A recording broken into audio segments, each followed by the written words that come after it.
Hi, and welcome back to the channel. So today we are going to be talking about three different keys, 3 steps, 3 things you can do to increase your odds of eating healthy. 3 things to make healthy eating easier.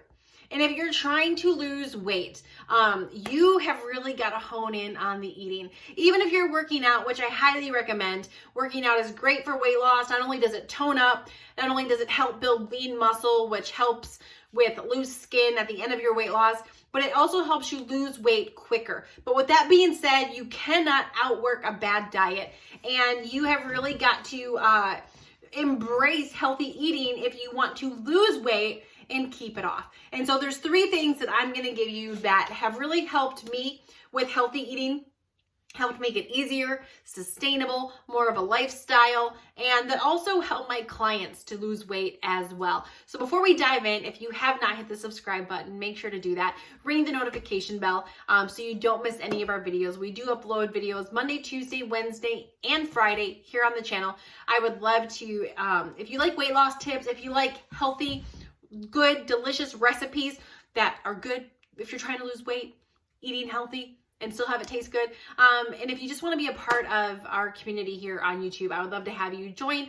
Hit the subscribe button. Doesn't cost you anything. And that way when you ring the bell, you get notified to all the tips we upload here on the channel. So without further ado, let's go ahead and dive in. So healthy tips, my 3 tips to make healthy eating easier. Because at the end of the day, eating a carrot over cheesecake is never, I'm not going to say enjoyable, but you can make it easier. So number 1, and this is probably going to be the biggest one to making healthy eating easier. If you left this video and only did number 1, you would be so far ahead, leaps and bounds ahead of where you're at right now. And that is removing all of the junk food.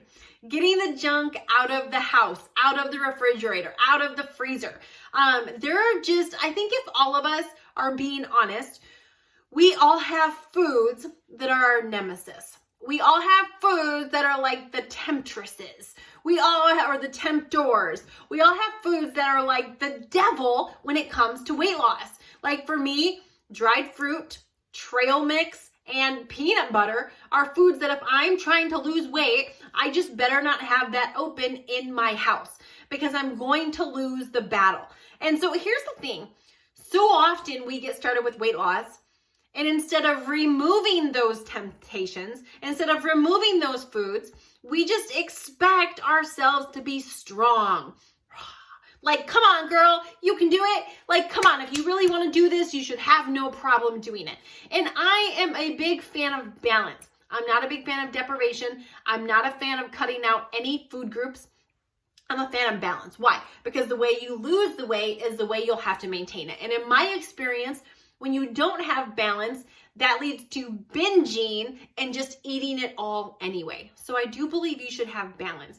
For most of us, that balance pendulum has swung way too far the other way. I mean, you don't wind up 288 pounds like I did having good balance.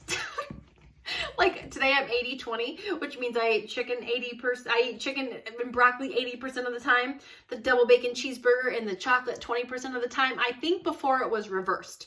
Like I probably ate crappy 80% of the time and healthy 20% of the time. But anyway, removing all of the crap from your pantry, removing it all from your freezer, removing it all from your refrigerator.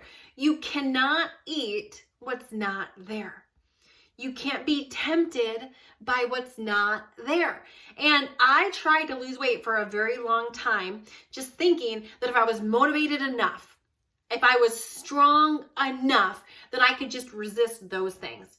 After a decade of failing, I just thought, F this. Like, I have got to find a workaround. I've got to find a way to succeed. And it was getting rid of the stuff, getting rid of the junk in my pantry. Listen, even if you have a very strong willpower, I have a pretty strong willpower, but peanut butter for me is like my kryptonite.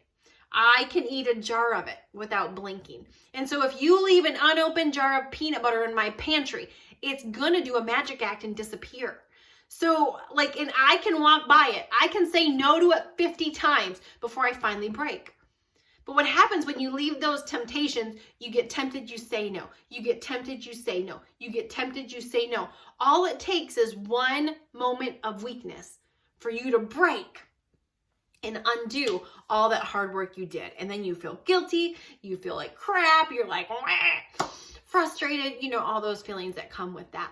And so it's really simple. If you just get it out of the house, and for us, we'll buy single servings. If we buy chips or even ice cream, I would rather take my kids out to get ice cream than have it in the house. Yes, I'm going to pay a premium and I'm going to pay more, but me paying more is worth it in that scenario because then I'm not tempted to eat the whole gallon, especially if you're in the beginning of weight loss. For me, I can, now that I've been in this, now that I've, been into size 2 and maintained that for years, I've developed my willpower muscle. I can have some of those things in the house and it's not a big deal. But there are some things still that I'm just like, no, it can't be here. I will eat it. I will make it disappear. But in the very beginning of weight loss, don't even tempt yourself. And if you have kids and grandkids, I get it, kids are going to snack, but maybe have one open snack in the house at a time, not 10. Yeah. So get rid of the temptations. Number 2, plan your meals ahead. So if today is Monday, then before Tuesday gets here, I need to know what I'm eating. I need to know what I'm eating. I need to have it in the house and I need to have it prepped.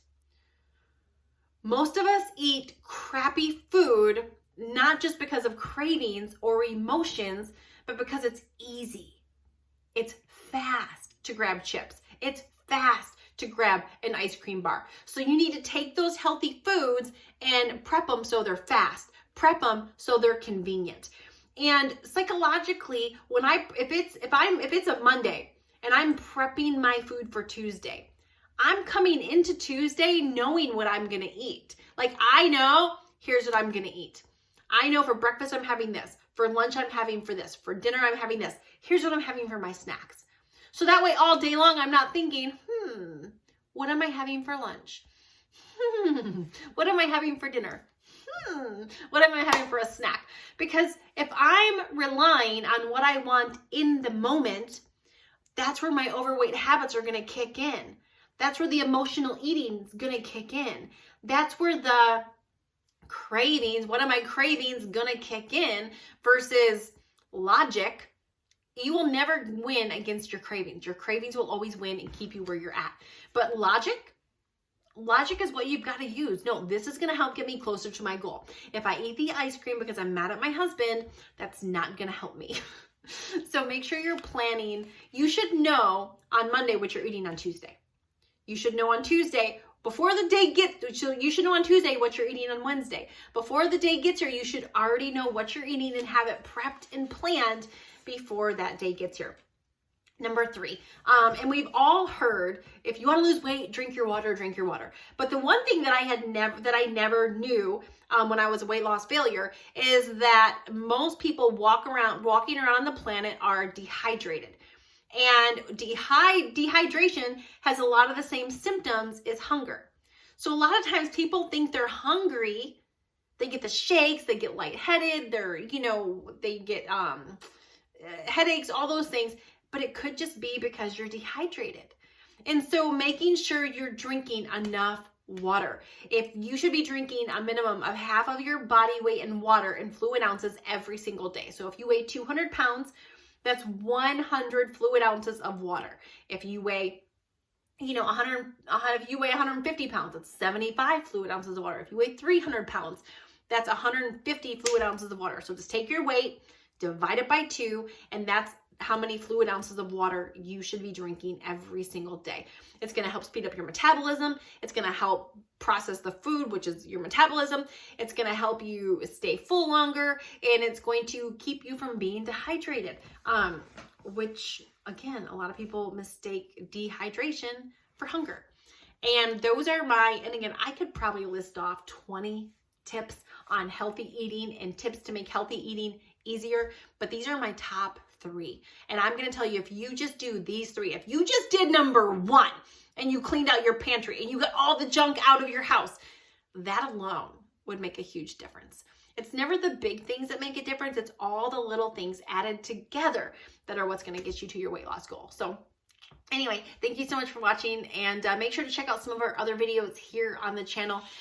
Just recently, we actually did a video where I talked about my top 4 weight loss regrets. I'll actually link that down below. So often people are like, Carmen, I know you've lost a lot of weight. Would you do it again? And totally, I would. But there are some regrets. There are some things that I'm like, dang it, why did I do that? Or why didn't I do that?